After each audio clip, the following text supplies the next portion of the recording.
Tungamire mukati mezviedzo mananda andibata ndimwedo dombo ndiwikende ndimwemo otungamire tenzini tungamire semwana awonyaratamu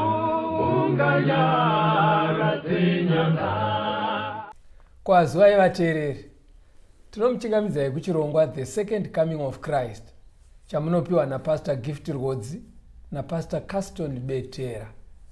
Mustudio nhasi tina Proclaim Chaora ari kutiisira musign language. Mufundisi, chingamidzai vateereri. Vateereri, tinokuchingamidzai kuchirongwa The Second Coming of Christ. Musoro wedu wenyaya nhasi uri kuti kuzarurwa kwechisimbiso chechinomwe part 3. Opening of the seventh seal part 3. Yes. Tiverengerei kuri kubuda nenyaya kuna zvakazarurwa 8 pavhesi ya1. Zvakazarurwa chapter 8 verse 1. Wakati azarura chisimbiso chechinomwe, kunyarara kukavapo kudenga kunenge sehafu yenguva. Takaona reka tidzokere kumashure zvishoma. Tofunga ungangoda kubatsira vateereri. Maumbirwo ebhuku razvakazarurwa, manyorerwo aro, madzidzirwo atinenge tichiri ndakujuva. It's okay. Bhuku razvakazarurwa chiprofita rakanyorwa nemifananidzo. Ndo chekutanga. Then iro pacharo rine nyaya dzarinoramba richidzokorora kuti vanhu vagone kudzibata. Zvekuti ndima kana kuti patombe yazvakazarurwa. Imwe yacho panenge pachitaurwa zvetsamba kukereke nomwe. Pamwe potaurwa zvekuzarurwa kwezvisimbiso zvinomwe. Pamwe pacho potaurwa zvekuridzwa kwehwamanda nomwe. Zvinhu izvi zvinenge zvichitaura chinhu chimwe chete, asi maybe emphasis yongosiyana kuti chaakunyanya kutsimbidzirwa ndechipi. Chii chinenge chichiitika panyaya idzi? Bhuku razvakazarurwa rinonyanya kubata nyaya dzinotangira Jesu abva panyika adzokera kudenga kusvikira pakunoguma kwenhoroondo. Ndo panonyanya kutenderera nyaya dzemubhuku razvakazarurwa. Saka kubva Jesu paenda kudenga kusvikira paachanodzoka, nguva yese iri pakati apa inoita sekunge yakakamurwa kuiswa mumasegments 7. Nguva yekubva Jesu paenda kudenga kusvikira paachadzoka. Saka mukoma, panenge pachinzi tsamba kukereke nomwe, haasi madenomination. Right. Zvikamu zvenguva kubvira Jesu paenda kudenga. Tikati chikamu chekutanga achangoenda, chinogona kutaurwa chinzi tsamba kukereke yekutanga. Alright. Chikamu chekutanga ichocho futi chinogona kutaurwa chinzi kuzarurwa kwechisimbiso chekutanga. Chikamu chekutanga ichocho chogona kutaurwa futi chinzi kuridzwa kwehwamanda yekutanga. Toenda chikamu chechipiri kunosvika chechi7. Ndo maumbirwo akaitwa nyaya dziri mubhuku razvakazarurwa. Thank you, Pastor. Yes. Thank you. Saka kurava kuti patinonosvika kutsamba kukereke yechinomwe. Yes. Takutononangana nekudzoka kwaJesu. Exactly. Saka panenge panze kuzarurwa kwechisimbiso chechinomwe, focus yapa kudzoka kwaJesu. Exactly. Ndo period yekupedzisira. Alright. Tinotenda. Ndoda kukumbira mufundisi kuti patiri kutaura nenyaya dzenhoroondo ezvinenge zvichiitika pano pasi, because zviri kutaurwa muna zvakazarurwa kutaurwa zvinenge zvichitora nzvimbo pano pasi. Yes. Chero zvikanzi kutsamba kukereke, tiri kutarisa kuti zviri kuitika izvi kereke yaMwari chii chiri kuitika mairi. Yes. Handiti vazvaona. Pane pamwe patakasangana nenhoroondo dzimwe chete idzodzo dzichitaurwa kuna Daniel. Okay. Unorangarira kingdoms. Yes, unorangarira kudyidzana kuri pakati pebhuku raDaniel nazvakazarurwa. Yes. Ndoda kuti mboti dzokere ikoko zvishoma. Uverenge Daniel 2 vhesi ya 44 na 45. Daniel. Obva wazoverenga Daniel 7 vhesi ya27. Okay. Daniel chapter 2 verse 44 na 45. Zvino nemazwi emadzimambo iwayo, Mwari wekudenga uchamutsa ushe husingatongoparadzwi, uye simba rahwo haringapfuure kune rumwe rudzi rwevanhu, asiwo huchaputsanya nekuparadza ushe uhwo hwose, ihwo huchamira nekusingaperi. Zvamakaona ibwe richivezwa mugomo zvisingaitwe nemaoko evanhu, rikaputsa-putsa dare nendarira, nevhu nesivheri nendarama, Mwari mukuru wakazivisa mambo zvichazoitwa pashure. Kurota uku ndekwazvokwadi, nokududzirwa kwazvo ndekwazvokwadi. Chapter 7 verse 27. Ipapo ushe nesimba neukuru hweushe hwese pasi pedenga rose zvichapiwa vanhu vevatsvene vokumusoro-soro. Ushe hwake ndohwokusingaperi, masimba ose achamushumira nokumuteerera. Yes. Now, kuna Daniel chapter 2, mfundisi sekubuda kwazviri kuita. Mwari akaratidza mambo Nebhukadhineza mafambiro aizoita nhoroondo panyika. Right. Kumuka nekuparara kweumambo. Achitangira paumambo hweBhabhironi. Right. Waitungamirirwa naiye Nebhukadhineza. Akazviratidza kuburikidza nehope. Pakarotwa chidhori chiya. Chidhori chakagadzirwa nesimbi dzakasiyana-siyana. Nawo pachidhori paya musoro wainga wakamirira Bhabhironi. Ndizvozvo. Bhabhironi yakateverwa Medo-Persia. Medo-Persia ichiteverwa neGreece. Greece ikazoteverwa Roman Empire. Nawo pachidhori chemunhu chiyaichi kwakutsoka uku kumakumbo kweRoman Empire. Kwakazangana jecha nesimbi, ivhu nesimbi. Zvikanzi zviri kumiririra umambo husina kubatana. Muteereri, nyaya iri kutaurwa namufundisi tinogona kunoerenga Daniel chapter 2 yese. Ndo yavari kuedza kutsanangura. Daniel chapter 2 ndo ine hope dzamambo dzine chidhori chiri kutsanangurwa namufundisi. Saka vaakutsanangura chidhori ichocho zvachaive chakaita kutsoka. Yes. Zvikanzi tsoka dzakagadzirwa nevhu rakasangana nesimbi. Zvikanzi nekuti ivhu nesimbi hazvinamatirani. Hazvibatani. Umambo uhwu kwaunosvika uko hunenge husina kubatana. Watarisa kumusoro uko Bhabhironi yanga iri Babylonian Empire yakabata pasi rese. Medo-Persia yakabata pasi rese. Greece yakabata pasi rese. Roman Empire yakabata pasi rese. Asi Roman Empire yakazorwiswa tumabhoka twakasiyana-siyana ichibva yadimburwa kuita 10 kingdoms. Yes. Right. Pa10 dzika 3 dzacho dzakaparara kudhara. Yes. Dzaiti maEru, maOstrogoths nemaVandals. Very good. Hadzisisiko kutaura kunoku. Hakuna. Asi dzimwe 7 dzacho Alemanai. Ichi muchiri kuzviokera. Tingati kurerutsira hako vateereri kuti Europe yanhasi ndizvozvo ndiyo yakasara 7 nations of Europe. Right. Saka Germany ndo Alemania yongo kutaura. Then Anglo-Saxons ndo maBritish ka. Right. Then Burgundians. maBurgundians ndo Switzerland. Ndiko koko. Then tine maFranks ndo France. Dana France hapo. Then tine maLombards. maLombards ndo Italy ka. Ndo Italy. Tine maSuevi. maSuevi ndo Portugal. Tine maVisigoths.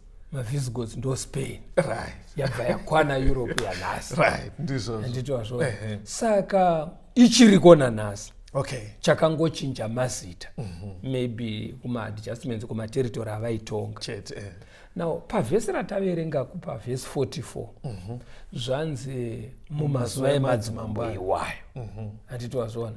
Chakaonekwa naNebhukadhineza ndechekuti pakaita zidombo rakapodzerwa kuchidhori chiyechi, Right. asi rakauya rikasvikorova kutsoka, ndobva rapwanya chidhori chese kwakuchikuya kuita upfu, ndokupopurutswa nemhepo, But dombo rihanzi rakatanga kukura richizadza. richibva razadza pasi rese. Yes. Zvikanzi zvamakaona dombo richiuya richirova kutsoka mumazuva emadzimambo asina kubatanayo ari ekutsoka, Right. kureva kuti mumazuva emadzimambo Iwaya ari kwayo. eeurope iriko nhasi, Ehe.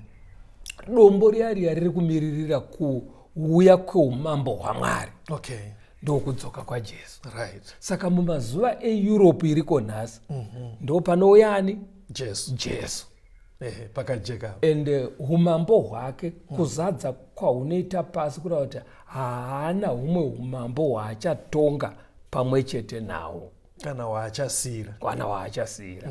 Asi chapter 7 yabva yati ari kuunza umambo hwavatsvene vake ndo vaanosvikotonga navo paumambo Pakajeka. pakajeka. Right. Rega unzwe iye Jesu achitaura nenyaya yekudzoka kwake Okay. pana Mateo 24 pavhesi 29 kuenda pa31. Matthew chapter 24 verse 29.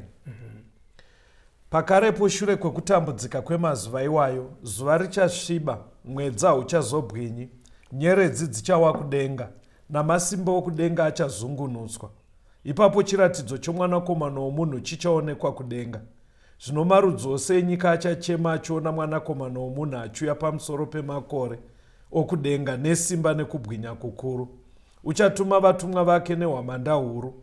Vachaunganidza vasanangurwa vake kunobva mhepo ina, kubva kurutivi rumwe rwedenga kusvikira kune rumwe rutivi. Now Jesu anoti iye chichakuonesai kuti akuda kutozouya. Right. Kuna Daniel kwanzi kana Mumazuva aya. tamumazuva eeurope iriko nhasi, Right.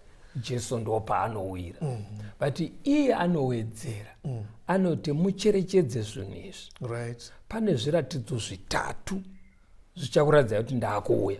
Hanzi zuva richasviba, Zuva richasviba, mwedzi uchaora, mwedzi uchaora. nyeredzi dzichawa. Ehe. Yes. Saka zuva kusviba kwarakaita unonzi usiku huviri uya 19 May Musi wa 19 May. 1780. Ya, muchiri naro. Andiriyo. Ndichauti muchakanganisa pamberi pevateereri.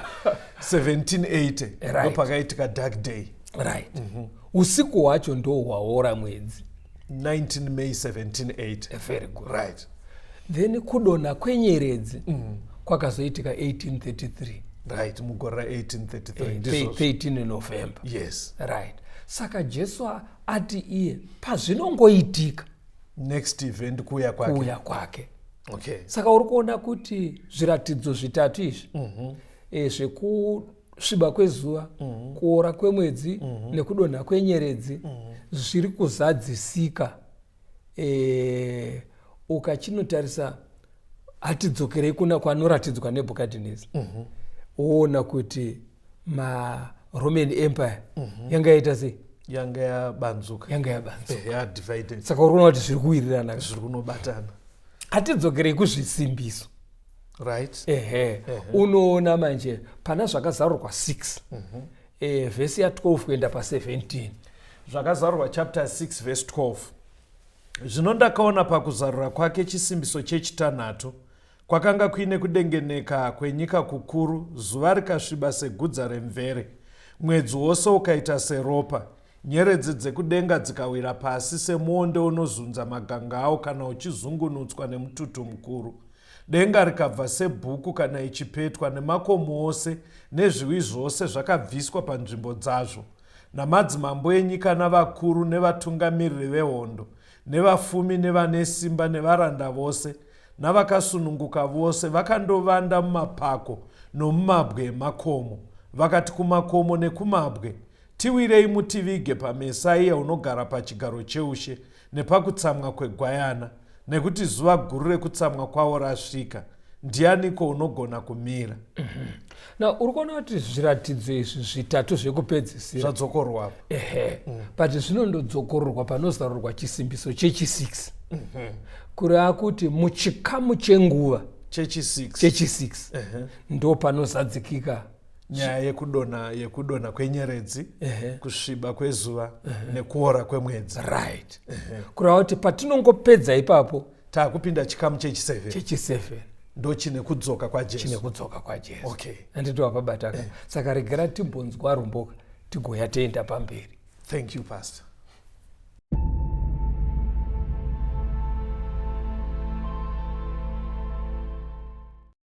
Murapi mkuru uripo wemutsandie Jesu anofarisa varombo inzwa izwi ra Jesu zita rake ritendwe zita rake rikudzwe zita rake riimbwe Jesu nde Jesu zvitadzo zvasunungurwa inzwa izwi ra Jesu fambanyi naye kudenga tigereko na Jesu zita rake ritendwe zita rake rikudzwe zita rake riimbwe Jesu nde Jesu mbiri kunyenye ya Mari ndinodawira Jesu ndinodisa zita iri ramuponesi Jesu zita rake ritendwe zita rake rikudzwe zita rake riimbwe Jesu nde Jesu zvimwe ndatadza ndinoda kunzwa zita ra Jesu moyo wangu wanyaradzwa ngezita ra Jesu zita rake ritendwe zita rake rikudzwe zita rake riimbwe Jesu nde Jesu ako iye achauya nembiri neupenyu tichafara kutaura ruponeso rwa Jesu zita rake ritendwe zita rake rikudzwe zita rake riimbwe Jesu nde Jesu zita rake ritendwe zita rake rikudzwe zita rake riimbwe Jesu nde Jesu Jesu nde Jesu zita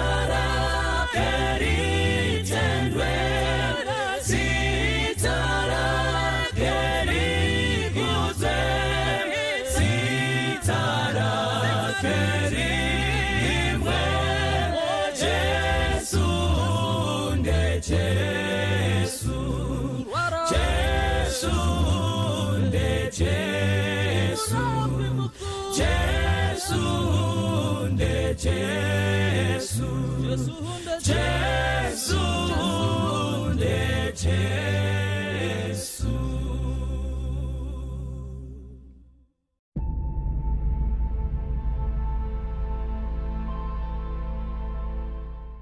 Tinomuchingamidzai zvakare vateereri, tiri kuenderera mberi nehurukuro yedu kuzarurwa kwechisimbiso chechinomwe part 3.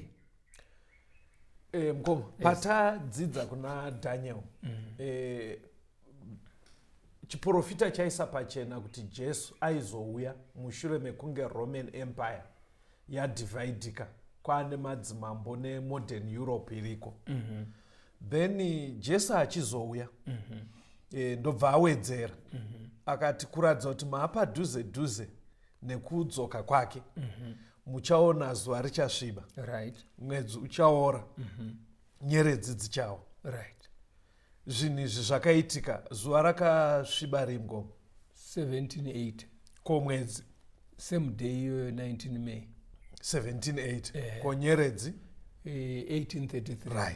Saka zviratidzo izvozvizvi kuna zvakazarurwa manje zvakabva zvaratidzwa zvichiitika pachisimbiso chechi6 pasiu yechi6 kureva kuti pachikamu chenguva chechi6 ndo zvataverenga kuna zvakazarurwa 6. Saka zvobva zvareva kuti pakaitika zvinhu izvi iperiod yechi6 kureva kuti Jesu akuya period yechi7 yataverenga kuna zvakazarurwa nzi pakazarurwa chisimbiso chechi7 pakaita kunyarara kudenga ndo patanga tasira ngatichifamba itinzwe. Saka kuna zvakazarurwa 8 pavhesi 1 anzi pakazarurwa chisimbiso chechi7 kureva kuti chikamu chenguva chechi7 anzi kwakaita runyararo kudenga. Saka toda kuti tibhotishanyei zvishoma kudenga, kwete kuendako tichibva muno mustudio asi kushanya mumagwaro tichiverenga tinonzwa, because kana uchinzi kwakaitika runyararo zvinoreva kuti kunombogara kusina runyararo. Ndo patoda kuti tinoverenga pana zvakazarurwa 4 uverenge vhesi ya5, vhesi 8, vhesi 10 na11. Zvakazarurwa chapter 4 vhesi ya5. Nepachigaro cheushe pakanga pachibuda mheni nemanzwi nekutinhira nemwenje minomwe yakanga ichipfuta pamberi pechigaro cheushe iri mweya minomwe yaMwari. Nezvisikwa zvipenyu izvi zvina zvakanga zvina mapapiro 6 chimwe nechimwe zvakanga zvizere nemeso kunhivi dzose nomukati. Hazvizorore masikati neusiku zvichiti, mutsvene, mutsvene, mutsvene, iye Ishe Mwari Wamasimba Ose, iye wakanga aripo, uripo neuchazouya.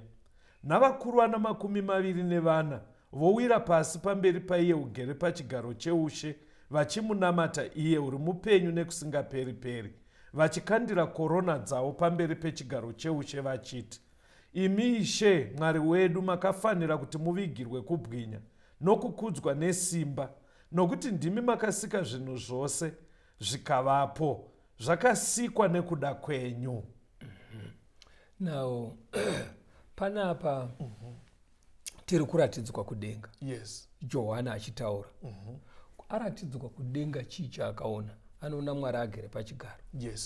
Asi agere pachigaro makerubhi ngirozi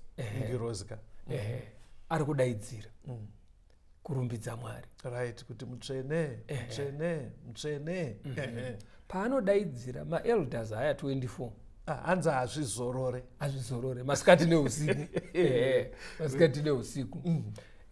Saka kunoti makerubhi ari kudeedzera masikati neusiku.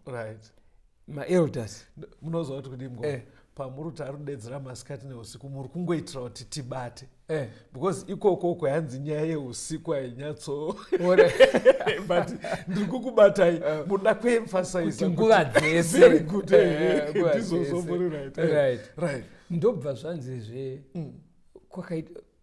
akanzwa mheni nemabhanangana zvichibuda pachigaro hakusi kunaya, dzisi mheni dzekunaya ayo imheni nemabhanangana, mitsindo yengirosi, kubwinya kwengirosi kwaari kuratidzwa kunonomanifesta dziri mheni nemabhanangana. Anditozvona. Saka izvi ndo zvinenge zvichiitika nguva nenguva. Masiya pe24 elders ndopatauraka aiwa muna unyatsotsanangura kuti hanzi vari kubva vawira pasi vokandira korona vobva varamba vachiti imi Mwari rambai muchikudzwa makasika zvinhu zvese. Right. Saka kureva kuti kudengaka hakuna runyararo. Right. Iwo hako wakati ndatishandise vana rekuti kune volume. Makaramba muchizvifunga. Aiwa, muteereri, patakati kudenga kune volume, nyaya yataida kuburitsa ndeyekuti ukataura kumunhu uchiti kudenga kune rusha, sezvatatoona mubhaibheri, tajaira rusha iri unorganized noise. Ingori ari kudeedzera icho, ari kuimba, ari kuchema. But kudenga sezvataona pataverenga bhaibheri, zveshuwa ruzha ruriko but rwakarongeka. Zvine kepeteni, saka kuti zvisanetse mungoma kune volume. Kudenga kune volume. Wakazana kuri waita mufungwa mangu mauya chimiro sechepamusika. Right. Zviya zvekuti ukapfuura nepane imwe tebho redhiyo iripo iri kurira zvekuchechi. Right. Woenda pane imwe pari kurira dzekubira. Wobva ipapo umwe ari kudeedzera bhora murehwa umwe ari kudeedzera goto chisasike. Saka zvese ndorusha hachisi chinhu wani chiri kudeedzerwa. But kudeedzera kwese nekurira kwese zvakananga chinhu wani kurumbidza Mwari. Right. Chirega unzwe pana Mateo 25 vhesi ya 31. Ichi ndo chimiro chiri mudenga. Saka pazarurwa chisimbiso chechinomwe manje hanzi kwanyarara. Volume yakusi. Yasuichwa off papi manje. Matthew 25 verse 31. Zvino kana mwanakomana womunhu achiuya nekubwinya kwake navatumwa vose vanaye, uchagara pachigaro chake choushe chinobwinya. Saka Jesu paanouya akubva kudenga achiuya kuzotora vatsvene vake, hanzi anouya nevatumwa vese. Kureva kuti hakuna ngirozi ichasara iri kudenga. Saka hadzinyarare kurumbidza Mwari ngirozi, asi kuimbira nekurumbidza kwese dziri kuita dzichimuperekedza kuzotora vadikani vake. Saka wakabhoda kana vanhu vachienda kunamo vari murori, munonzwa kuti kuri kuimbwa uko, rori ichiuya painopfuura inobva yapfuura nenziyo dzacho. Saka ndoda kuti ungobata picture yekuti vatumwa vese vasumbuka naJesu. Kuimbira nekurumbidza vari kuita havana kumiraba, but zviri kuitwa vachiperekedza Jesu. Saka zvabva mudenga. Ndosaka kudenga kuchisara kuine runyararo. Pakajeka apa. Ndoda kuti udzokorore kuverenga zvakazarurwa 8 verse 1. Yes. Jesu achauya. Taigovingei muno mustudio kana asingauye. Munoziva kuti kudii? Ndotya kuti pano patinogona kuita carried away nekunakidzwa nemavhesi ka. Zvinhu zvisingazoitike. Aiyo, unenge uchizonyatsofunga kuti pafere sekutotaura zviri kubuda. Aiwa, Jesu ari kuuya kaswera. Kuuya chaiko. Nyika iri kunoguma. Nyika ineyi iri kutonoguma. In fact, ende vane pfungwa pandakubvunzaika ndaindifunga kuti muchaudza muteereri kuti ndosaka chirongwa chinechi chichitonzi the second coming of Christ. Shuwa mukoma. Hatifambe. Ndandoda kuti munhu ane dzakakwana ari kunyatsoona kuti panyika panapa pane zviri kushurudzirwa. Anditika? Zviri kuitika panyika ka munhu akangogara anogona kutozoona kuti pane kwazvakananga, pane pazviri kuvavarira. Saka manje chinoitika manje, Satani haadi kuti mind yemunhu iite sober kusvika extend ikoko. Haadi kuti uite time yekudai so anotsvaga zvinoramba zvichivhiringa, because ukava sober zveshuwa sezvamuritaura unozviona. Ndoda kuti udzokorere kuverenga zvakazarurwa 8 verse 1. Zvakazarurwa 8. Tamboiverengaka, asi pane pfungwa mbiri dzandoda kuti uticherechedze ipapo. Zvakazarurwa chapter 8 verse 1. Wakati azarura chisimbiso chechinomwe, kunyarara kukavapo kudenga kunenge sehafu yenguva. Now pane zvinhu 2 zviri kubuda. Kwakaita runyararo kudenga. Taona kuti chichi chakonzera runyararo. volume yevatumwa vese vanosirumbidza Mwari vachaperekedza Jesu akuwe. That's right. Yes. But kwabva kwanzi runyararo rwacho ruchaitika sehafu yenguva. But kungoti apa manje Shona apa inoningirikira. Inini kana ndichidzidza Bhaibheri ndoti ndikamboverenga nechirungu ndoverenga neshona. Kuna kusiri kushamisira kunyatsotsva. Paunoverenga nechirungu chinoti chii? Inoti half an hour. Half an hour. Inoita kunge iri kutorera half an hour yepawachi. Alright. Chero iko kushona amwe mavhesheni eshona aako mazuva ano inoti kwakaita runyararo kunenge sehafu yehour. Anotodaro. Okay. Saka kana panzi half an hour i30 minutes guys. 30 minutes. Isusu tanzwa kuti runyararo ruri kukonzerwa nekuti Jesu aperekedzwa nengirozi dzese. Saka kurava kuti kubva kwaJesu kudenga nekusikotora vatsvene vake zvinokuti 30 minutes. Andiri kuona. Now pane chandoda kuti kana chijeke tiri papa kana tichidzidza chiprofiti chenguva. Right. Pakanzi nguva hazvitaure nguva senguva yakajairika. Munoona kuti kudii? Ndoshati because mukuramba muchidzokorora mavari kuti nguva but ndatokunzwai imbotry futi toda kuti muteerera asarasike. Zvikanzi vara rekuti nguva kana tiri muchiprofita time ine matsanangurirwo ainofanira kuitwa kuti zvijeke. Pane pasiri kungorehwa sezvatinotaura isusu kuti dzanguvai uye kuti nguva yakareba zvakadini. Okay. Sepanzi half an hour ka vanhu vanoda kuti vanzwise kuti tiri muchiprofita. Alright. Haisi half an hour iri literal 30 minutes. Okay. Rega ndikopa semuenzaniso tisati tanzwa rumbo. Verenga Daniel 4 verse ya 16. Daniel 4 verse 16. Right. Moyo wake ngaushandurwe urege kuva wemunhu, apiwe moyo wemhuka nguva nomwe dzipera aripo. Ndi Nebukadnezar. Nebukadnezar kana ukaverenga uchiteera pane zvinhu zvinobuda muhunhu hwake. Okay. Chekutanga munhu aikurumidza kuona Mwari. Akasvika pana Mwari aikurumidza kumuona. Unoziva kuti ndemhaka yetiri kudaro. Vana Daniel vachingosvika vari kucollege Nebukadnezar maexamu ekuyunivhesiti mazuva iwayo vanhu vaitestwa namambo. Paakatesta vana Daniel chimwe chinhu chaakabuda chinobuda muchapta yekuna Daniel yaya akaona kuti vakomana vane mweya waMwari. Okay. Right. Zvakabuda mumagonero avakanyatsoona kuti hakusi kugona kwekuzvarwa. Okay. Toenda muchapter 2 Daniel adudzira hope dzedzi Nebukadnezar akanyatsozviona kuti kuita kwevamwari uko. Okay.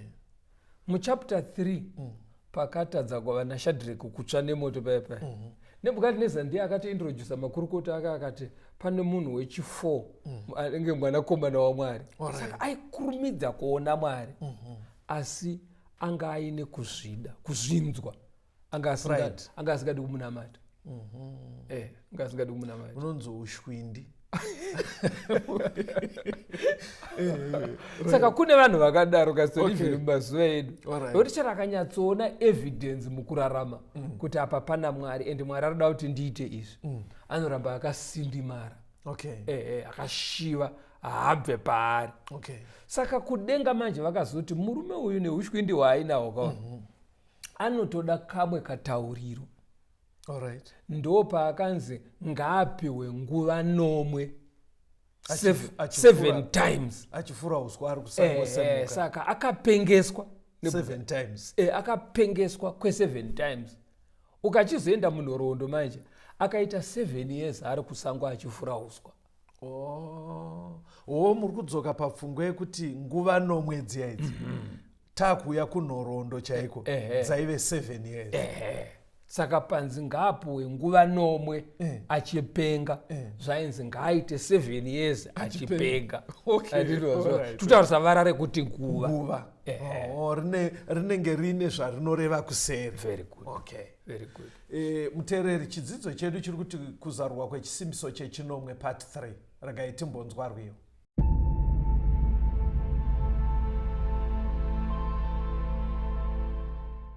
The Lord is coming someday to take his children away, to live in peace forever. We walk on streets of pure gold, our heart has never been told. We're not supposed to know. We don't know whom we select, we all know what he expects. But if we sing together, we know our voices will blend, our pleasures never will end. For God has built his home. We'll have a good time when we get to glory.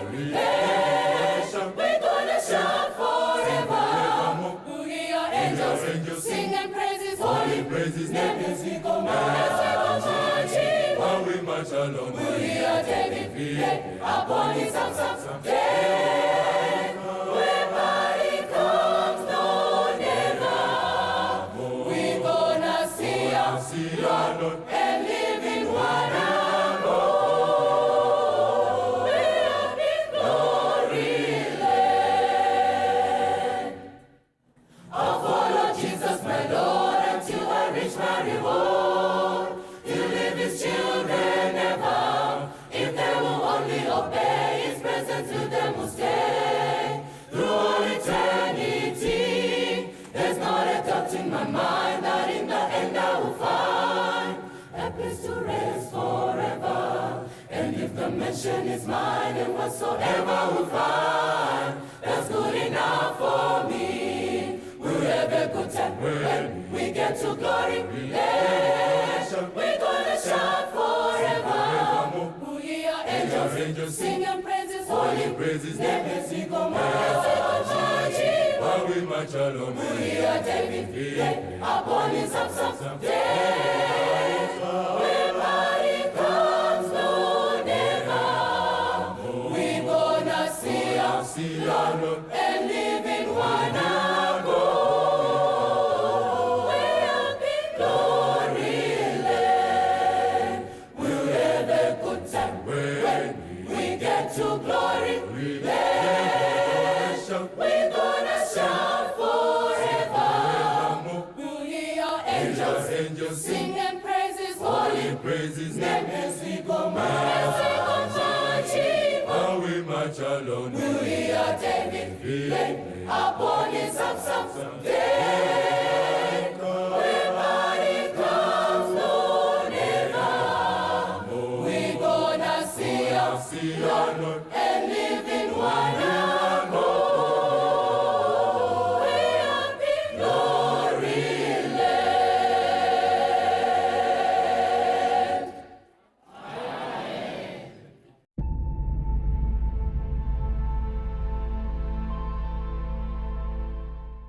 Tinomuchekamidzai zvakare vateereri. Tiri kuenderera mberi nehurukuro yedu kuzarurwa kwechisimbiso chechinomwe part 3. Tasira penyaya yenguva. Right. Kuti kudenga kwakaita runyararo about half an hour, 30 minutes. Right. Saka ndobva tati nguva muchiprofita ine madzidzirwo ainoita. Right. Inoramba iri nguva but kwete yatajaira. Right. Ine kadudzirirwo kayo. Yes. Saka ndo patiri kuda kuenda ipapo. Toda kuti titore umwe muenzaniso uri pana Daniel 7 pavhesi ya25. Daniel 7 verse 25. Uchataura mashoko okumhura okumusoro-soro, uchaparadza vatsvene, uye uchatsvaka mano okushandura nguva nemirayiro. Ivo vachaiswa mumaoko ake kusvikira nguva imwe nedzimwe nguva nehafu yenguva. Now, Daniel apa aitsanangudzirwa Dark Ages. Vatsvene vachitambudzwa kushungurudzwa kwakaitwa maKristu. Saka paari kupuhwa period yacho yavachatambudzwa. Okay. But waona mataurirwo ayaitwa yanzi nguva nedzimwe nguva nehafu yenguva. anditazvona saka toda kutsvaga kuti zviri kurevei izvi. Uchaona kuti bhuku razvakazarurwa neraDaniel ane kudyidzana kuri pakati pawo. Yes. Toda kunotsvaga kuti zvinorevei kuti nguva nedzimwe nguva nehafu yenguva. Okay. Tonozvitsvagira kuna zvakazarurwa. Okay. Saka ndoda kuti unoverenga zvakazarurwa 12 vhesi ya6 nevhesi ya14.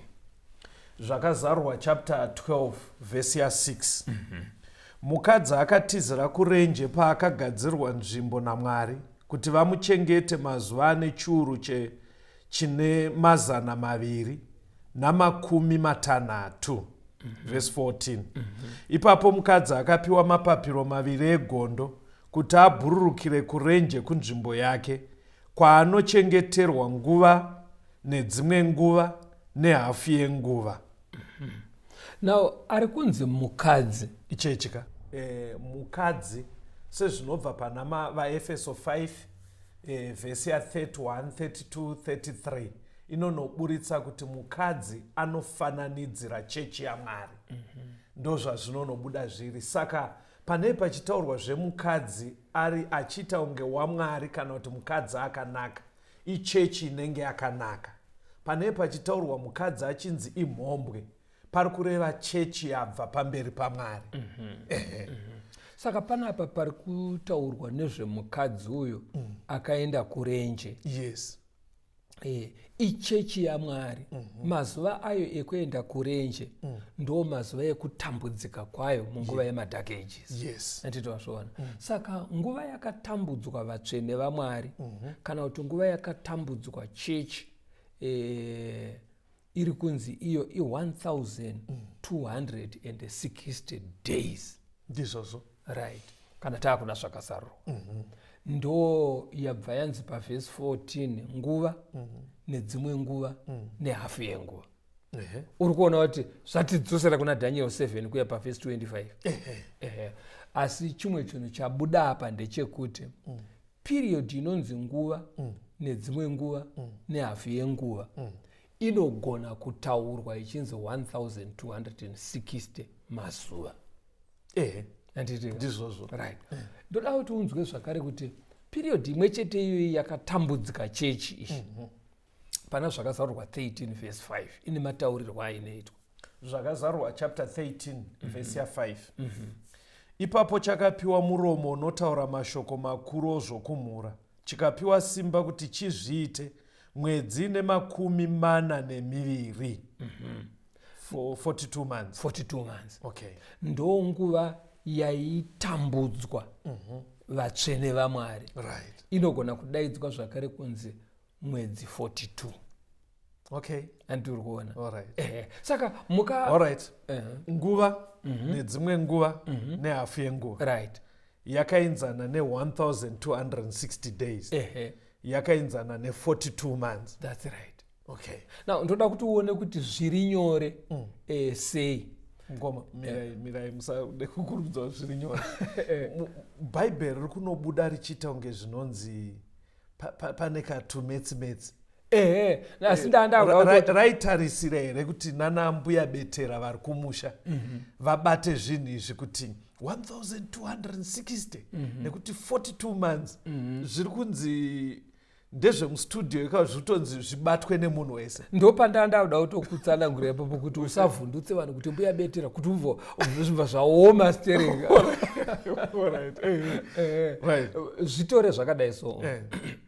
Pakanzi mwedzi 42 vanhu vachirangarira patakabva kumashure kuti mwedzi wemubhaibheri une mazuva 30. Yes. Anditozvona. Saka kana mwedzi yacho ya42 mumwe chete uine 30 mazuva. Unoti 42 times 30.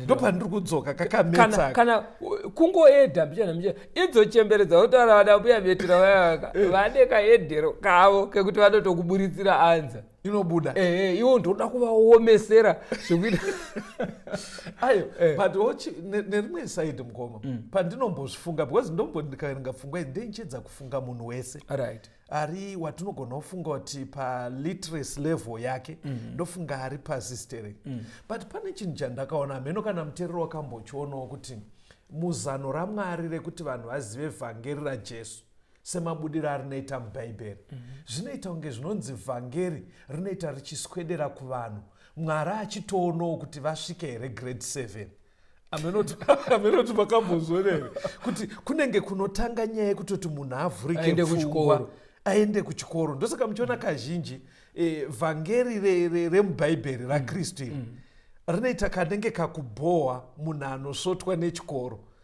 amene pamwe ndiri kutadza kuona ndiri kukunzwa zvauri taura kastori asi ndoda kuti iye mwari iye anotoziva kuti nechitema kune vamwe vachashaya mikana yekuenda kuchikoro. Ndosaka pana zvakazarurwa 1 pavhesi ya1 uda kuiverenga ndoda kutsvaga kanozwa iverenge zvakazarurwa 1 vhesi ya1 uda kuti uiverenge. Wakaropafadzwa uyo unorava nevanonzwa mashoko okuprofita vachichengeta zvakanyorwa imomo nekuti nguva yava pedyo. Hanzi akakomborerwa anoverenga right neanonzwa yes vosochengeta. Handiti wazviona. Saka pana anoverenga ndiwo rutaura kuti akaenda kuchikoro. Asi Mwari anoziva kuti kune vamwe vanenge vasina kuenda kuchikoro vanonzwa vamwe vachiverenga sekukurukura kwatitoita musudhiyo munomuka pana ari kutongobata chero asina kumboenda kuchikoro otongobata zvichizangana tatora vhesi asi chakakosha ndechekuti azviverengera neaita zvekunzwa vaita here zvanzi naMwari vaita. Ngoma toda kuti tibve ipapo, sorry handidi kubvisai muchidzidzo. Pandiri kuti kudzidza mungoma imi mautofunga kudzidza kwepamusoro ndiri kungorako kusvika grade 7 ngoma. Ayo inini zvandiri kukupindura kastoneka handisi kuti vanhu ngavarege kuendesa vana kuchikoro. Alright, thank you. Vane mikana endesai vana kuchikoro. Zvinobatsira pakutoponeswa kwavo. Kuti munhu akashaya mukana right still anongoponeswa akanzwa. Akazonoita. Thank you mukoma. Handiti wazviona. Saka nyaya yabuda ndeyekuti tine mwedzi 42. Yes. Times mwedzi 30. umwe nemumwe uine mazuva 30. Yes. Ukaedha mazuva acho anonokuburitsira 1260. Yes. Handiti wazviona. Ndo nguva yakatambudzwa chechi yaMwari. Yakatambudzwa for 42 months. But mukoma. Yes. 42 months ka nezvatinoona munhoroondo zvekuti dark ages. Kachiti ages hatikuri 3 years mukoma. 42 months. Ndo pandanda kuda kutouya ipapo. Okay. Madark ages auri kutaura iwayo munhoroondo. Yes. Handiti anonotanga mugore ra 538 AD. Right. Emperor Justinian paakapa masimba kuchechi. Right. Chechi yemakristu. Masimba aya chechi haina kumashandisa zvakanaka. Ndopa yaitambudza vatsvene. But unoona kuti yakaramba ine masimba ayo kunosvika mugore ra 1798. Paya uyu anonzani General Bethiaka waukanganwa history. Aiwa ndaida kutaura zvaNapoleon ndiye aitonga. Ndiye akatuma Bethiaka mukuru wake wamasoja kunotora mukuru wechechi kuRome. Ndobva afira mujeri. Akasvikofira mujeri. Ndopakapera masimba avo. Right. Saka 538 kunosvika 1798. Yes. Makore chaiwo akawanda. Right. Makore mangani? Ukati 1798 minus 538. Sorry, Mirai. 1260 years. Kukoti makazofunda kwane makalkuleta. Isusu takaita mentary waidzi edda nemusoro. Ndizvozvo. 1260 years. Yes. Okay. But muchiprofita 1260 days. Handiti wazviona. Asi zvaakuzoitika munhoroondo i1260 years. Alright. Handiti wazviona. Saka chii chinondobuda ipapo kuti day remuchiprofita rinomirira gore kana zvaakuitika pajeka. Handiti wazviona. Now kana zvakujekera manje chiverenga mavhesi mairi aya anotsinhira izvozvo. Numbers 14 verse 34 naEzekiel 4 verse 6. Numbers 14 verse 34. Semazuva makanga muchishora nyika nawo, iwo mazuva ana 40. Saizvozvo muchava nemhosva yokutadza kwenyu. Zuva rimwe nerimwe richaita gore rimwe, ndiwo makore ane 40. Then Ezekiel 4 verse 6. Zvino kana wapedza mazuva aya, uvate pasi nerutivi rwako rwerudyi, kuti utakure zvakaipa zveimba yaJudha. Ndakatarira mazuva ane 40, zuva rimwe nerimwe rifananidze gore. Okay. Saka muchiprofita zviri kunzi zuva Right. rinofananidzira gore. Handiti wazviona. Okay. Ngatichidzoka imanje kunguva yedu yerunyararo kudenga iya. Half an hour. Hanzi kuchaita runyararo Half an hour. half an hour. Toziva kuti muzuva One day. rine maawa ari mariri 24. Koma hafu hour mangani? Kana maawa ari 24. Ona mukudzosa tumetsi tuyaka. Ayo, kana maawa ari 24. Mahafu hour inenge ya 24 times 2. Because hour ine mahafu hour mairi. Right. Saka unoti 24 times 2 wana 48. 48 mahafu hour. Saka zuva rine mahafu hour 48. Asi zuva richifananidzira gore. Anditika. Gore redu remubhaibheri rine masuva mangani? Masuva chaiwo. Ngatidai so. Gore riri kufananidzirwa ne24 hours. Right. Saka hour imwe chete tinoita kuti gore divided by 24. Right. Toita 2 weeks. Right. Then half hour ya wiki. Ameno ndazvibatira kuti gore riri kunzi ndo 24 hours. Ko hour 1 unobva wati gore rine 12 months divided by 24. Unoita 12 months dzacho dziri ma 30 days. Unobva waita 2 weeks. Right. Kana kuti 15 days. Right. Then half hour inobva yaita viki. 7.5 days. Saka pari kunzi mudenga makaita runyararo half an hour. Right. Haisi hour ye 30 minutes. Iyi half an hour yechiprofita. Ndo yabuda 7.5 days. Ngoma nguva dzapera. Pane pandatoona patinovhiringa sevatendi. Ndoda kuti muone kwavateri. Mukuona papa chinzi 42 months paya. Kunzi achatambudzwa vatsvene 42 months. Nyaya iyo ukainzwa ichitaurika pamakristu. Vari kutotarisira antichrist achauya. Achangotonga 3.5 years chete. Ndo 42 months. Kududzira uku manje ndofunga pari kunopotsa kuziva kuti chiprofita. Saka izvozvi kunotori nevatendi vakawanda vari kutoti antichrist akauya hanzi achatonga 3.5 years. Ipapo ndofunga panoda kuti tizopaona but izvi zvajeka izvi. Jesu paachauya kudenga kuchaita runyararo. About a week ngirozi dzese dzaperekedza Kristu. That's right. Ameno kuti zvakujekerwa here muteereri. Kana kuri kwekuti hazvina kujeka, pane zvimwe zvidzidzo zvicharamba zvichiuya nezvimwe zvakaitwa kumashure zvamunogona kuwana mukaisa message pafone number dzandakukupai. Mukaisa message ipapo tinokupai link reWhatsApp rekuti mupinde mumawhatsapp groups ane zvidzidzo zvakada kudai zvakaitwa kumashure zve-the second coming of Christ. Phone number dzinoti 0717 091 615 0717 091 615. Munogona kushandisa dzimwe dzinoti 0775 90 9095 0775 90 9095. Ngatisanganei zvakare paprogramu inoi inonzi The Second Coming of Christ.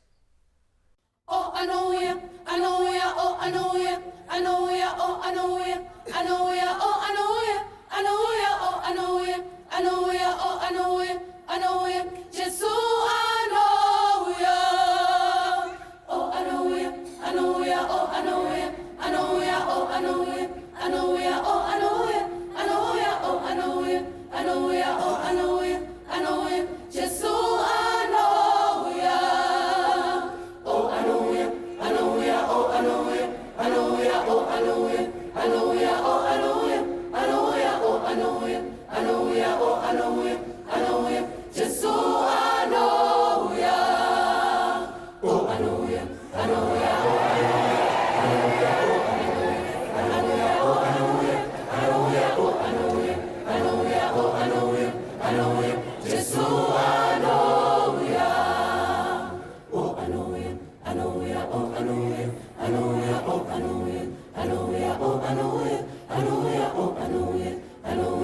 Hallelujah, hallelujah, Jesu hallelujah.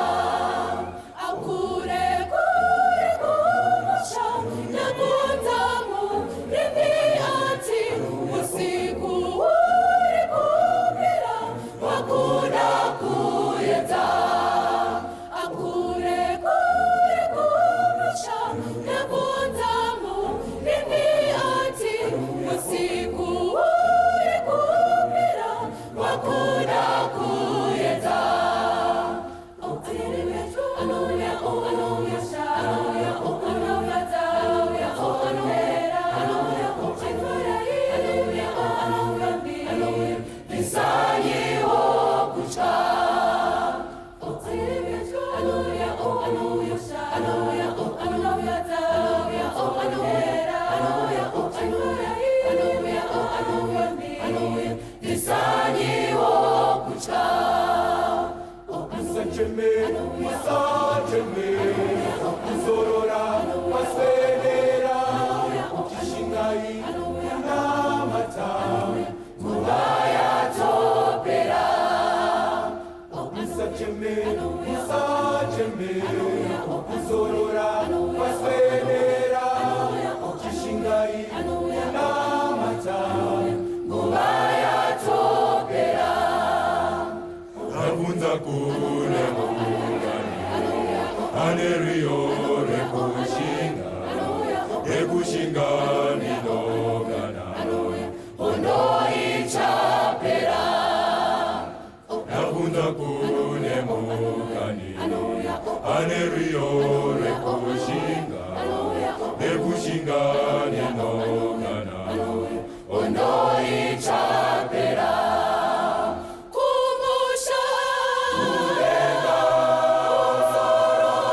kumusha, Anei. Kumusha.